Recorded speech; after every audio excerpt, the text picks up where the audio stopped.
राजनीतिक प्रस्ताव तो आपको मिल गया होगा, नहीं मिला है तो अभी मिल जाएगा, अभी आ जाएगा। पर इस राजनीतिक प्रस्ताव में कई मुद्दे शामिल हैं, खास तौर से जो वोट चोरी अभियान राहुल जी ने निकाला है, और इस प्रस्ताव के संदर्भ में राहुल जी ने कहा भी कि अगले 1 महीने में मिनी हाइड्रोजन बम, यूरेनियम बम, प्लूटोनियम बम, अलग अलग बम फोड़ने वाले हैं अलग अलग जगहों में। ये शुरुआत है। कर्नाटक के महादेवपुरा और आनंद से जुड़े हुए जो खुलासे हुए हैं, ये एक शुरुआत है। और वोट चोरी अभियान के बारे में इस प्रस्ताव में काफी लंबा जिक्र है, और जो अभी हमारे जो प्रभारी संगठन ने आपको बताया है कि 15 सितंबर से लेकर 15 अक्टूबर तक 5 करोड़ हस्ताक्षर का अभियान निकाला जाएगा, और ये 5 करोड़ सिग्नेचर हस्ताक्षर इलेक्शन कमीशन को सौंपे जाएंगे।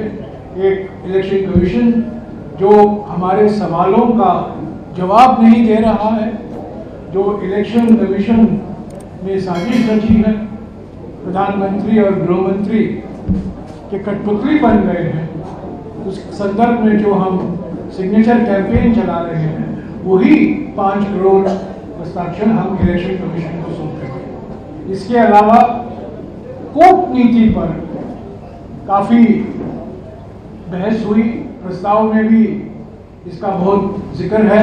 राहुल जी ने भी इस पर अपने अंतिम भाषण में कहा कि कूटनीति की विफलताएं जो हमें देखने को मिल रहा है, जो चुनौतियां हमारे सामने हैं कूटनीति को लेकर, और ये सारे दोस्त प्रधानमंत्री के हैं, और दोस्तों ने ही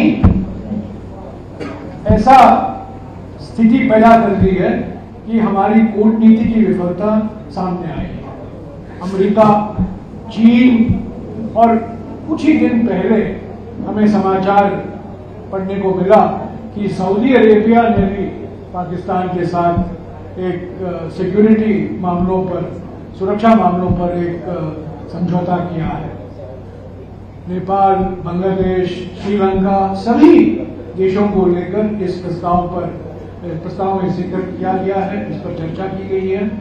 और कूटनीति अभी एक बहुत बड़ी विफलता है मोदी सरकार की। जीएसटी त्योहार मना रहे हैं।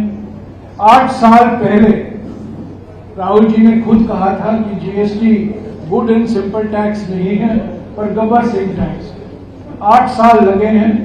पहला धक्का हमारी अर्थव्यवस्था को नोटबंदी से मिला, और दूसरा धक्का 1 जुलाई 2017 को एक गब्बर सिंह टैक्स से मिला। 8 साल से हम मांग कर रहे हैं कि इस जीएसटी में भारी मूल सुधार लाने की जरूरत है, जीएसटी 2.0 लाने की जरूरत है। 8 साल बाद मजबूरी में दर काटे गए हैं, पर जब आमदनी नहीं बढ़ी है पिछले 10 सालों में, सिर्फ दर काटने से ग्राहक बाजार में नहीं आएंगे और चीजें खरीदेंगे जितना की उम्मीद हो रही है। तो इस जीएसटी को भी लेकर ये जो सुधार या जीएसटी में जो परिवर्तन के दावा कर रहे हैं प्रधानमंत्री, ये बहुत अधूरा है, बहुत अपर्याप्त तरीके से किया गया है, सही तरीके से नहीं किया गया है। राज्यों पर इसका बहुत भारी बोझ पड़ेगा।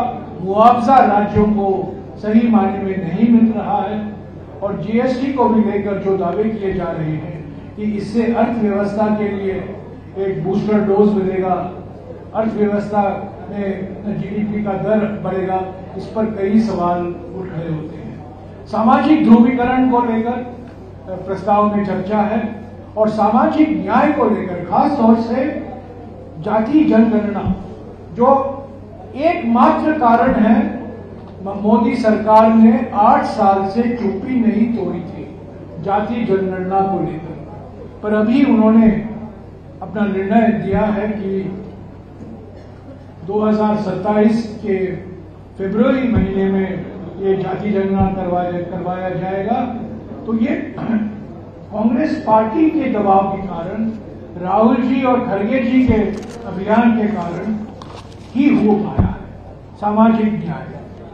और सवाल तो उठता है कि सामाजिक सर्वेक्षण बिहार में तो हुआ था, 65% आरक्षण की घोषणा की गई थी, पर क्या वजह है, क्या कारण है कि प्रधानमंत्री उस आरक्षण अधिनियम को संवैधानिक सुरक्षा नहीं दे पाए। 30 साल पहले कांग्रेस सरकार ने तमिलनाडु के 69% आरक्षण अधिनियम को संवैधानिक सुरक्षा दिया था, पर बिहार के 65% आरक्षण को जो हाईकोर्ट और सुप्रीम कोर्ट में रद्द किया गया था, उसको संवैधानिक सुरक्षा अभी तक प्रधानमंत्री ने नहीं दिया है और ये डबल इंजन सरकार की विफलता है। तो आर्थिक मुद्दे हैं, राजनीतिक मुद्दे हैं, सामाजिक न्याय और सामाजिक ध्रुवीकरण के मुद्दे हैं, कूटनीति के मुद्दे हैं, ये सब आपको मिल जाएगा इस प्रस्ताव में। सर्वसम्मति से ये प्रस्ताव पारित किया गया और इस पृष्ठभूमि तो संदर्भ तो बिहार का चुनाव है और इसीलिए विशेष एक प्रस्ताव बिहार की जनता के नाम पर एक निवेदन किया गया है इस एक्सटेंडेड वर्किंग कमेटी के द्वारा, जो अभी आपको कन्हैया जी पढ़कर बताएंगे। शुक्रिया।